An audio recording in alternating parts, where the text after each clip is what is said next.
किसे कहते हैं? तो कह दिया प्रेम हो गया। स्वार्थ बोलो, मोह बोलो, प्रेम की बेइज्जती मत करो प्रेम शब्द की। प्रेम विशुद्ध होता है, अपने प्राणों की बाजी समर्पित करके अपने प्रीतम को रिझाने के लिए होता है। यहाँ एक दूसरे के शरीरों पर आकर्षित होकर के काम भोग की वासना स्वार्थ को आप कहीं प्रेम शब्द से संबोधित मत कीजिए। जहां स्वार्थ में ठेस पहुंचती तो दिखाई देता है तुम लोगों का क्या हालत होती है एक दूसरे की। प्रेम है ये, प्रेम का स्वरूप जानते हो क्या है?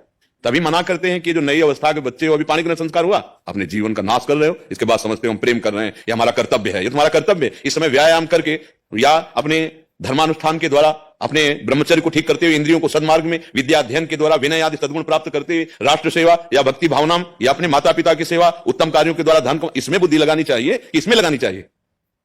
आज शासन ही तो हट रहा है ना, धर्मशास्त्र का शासन मान रहे हैं ना माता पिता का शासन मान रहे हैं, तो क्या समझ, यही दुर्दशा हो गई। दुर्दशा यही हो रही है, यही दुर्दशा हो रही है। फिर आगे जानते हो क्या करोगे? इस शरीर को नष्ट करने की सोचोगे। वही लिखा है। हाँ, वही लिखा कि हम पहले बता रहे हैं, जब पापाचरण करोगे, व्यभिचार प्रवृत्तियों में उतरोगे, अभी तुम्हारी क्या अवस्था है? ये अवस्था तुम्हारी व्यभिचार करने की है कि ब्रह्मचर्य से रह करके विद्या अध्ययन करना, सतमार्ग पर चलना, इसके लिए। फिर इसके बाद डिप्रेशन आ जाएगा और फिर इसी भाव में आ जाओगे। बच्चा, अभी अवस्था अनुशासन में रहकर के जीने की है। अब आज हमारी परंपराएं ही नष्ट हो रही हैं, गुरुकुल ही नहीं है, वो मर्यादाएं ही नहीं है जिससे हमारे बच्चे जान पाए कि हमारा जीवन किस मार्ग में चलने से मंगलमय होगा। ये अवस्था है ब्रह्मचर्य नाश करने की। बहुत नुकसान हो गया गुरु जी में। आज से समझ जाओ बच्चा, आज से समझ जाओ, अब लो नशानी अब ना नशयो, कोई नहीं, शांति से, हमसे फिसलन हो गई, हमसे गलती हो गई, उसको संभालो। अब उसको इतना दिमाग में ना ले लो कि आप डिप्रेशन में पहुंच जाओ। आप शरीर ना बलशाली नहीं हो सकते, अध्यात्म बल भी जीवन को समस्त दुखों से मुक्त करके परम सुख में पहुंचाता है। समझ ना, बस इतना पहले मनन करना जो सुना है। अमन सिंह जी, पूज्य गुरुदेव भगवान, आपके चरणों में कोटि कोटि प्रणाम। महाराज जी, मेरा प्रश्न यह है कि मैं राधा नाम संकीर्तन हेतु बाहर जाता हूं, जहां बहुत मान सम्मान मिलता है। मैं विरक्त मार्ग पर भी चलना चाहता हूं, हमेशा डर बना रहता है कि इस माया के चक्कर में ना पड़ जाऊं कहीं। महाराज जी, मेरा मार्गदर्शन करें, कैसे? देखो, हमारी प्रार्थना है कि जब तक भगवत साक्षात्कार ना हो जाए, चना भून ना जाए, तब तक बहुत होश में रहना चाहिए, क्योंकि आकर्षण, माया का मनोरंजन, ये जीत पाना बहुत कठिन है।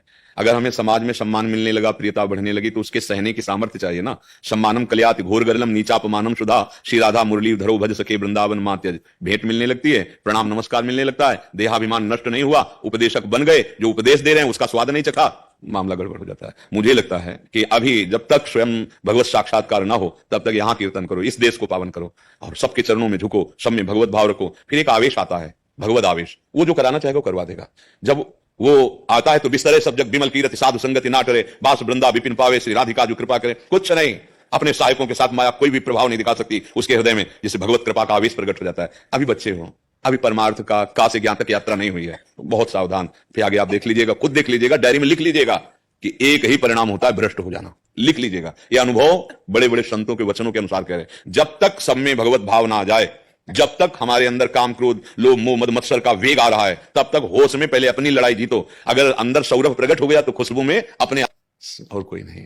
वही जिसे हम रामकृष्ण हरि बोलते हैं, उसे आप ऐसा बोलते हैं, उसे ही वाहे गुरु कहते हैं, वही परमेश्वर है, परम ईश्वर, वही अलग अलग नामों से उपासक पुकार रहा है। तो बीच में जो राग द्वेषात्मक वृत्तियां हैं वो हमारी हैं, पर्सनल हैं।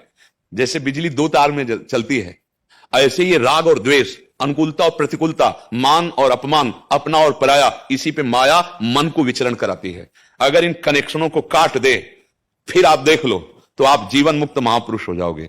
ऐसे महापुरुष हुए हैं जिनकी हम चरण वंदना आज भी करते हैं।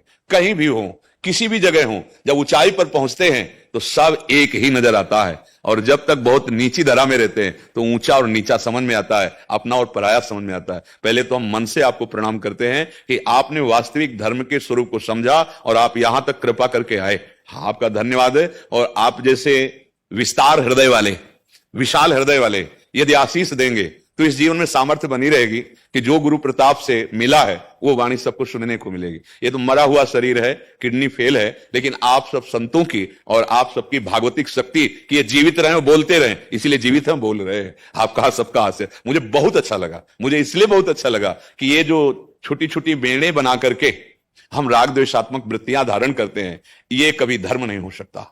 धर्म का बहुत विशाल हृदय होता है। आप देखो, हमारे अंदर से वो प्रभु में तन्मय रहता है, ऐसा जीवन मुक्त है। मरने के बाद मुक्त होने की बात नहीं, वो जीते जी माया मुक्त महापुरुष है, और माया मुक्त पुरुष ही भगवान का दर्शन कर पाता है।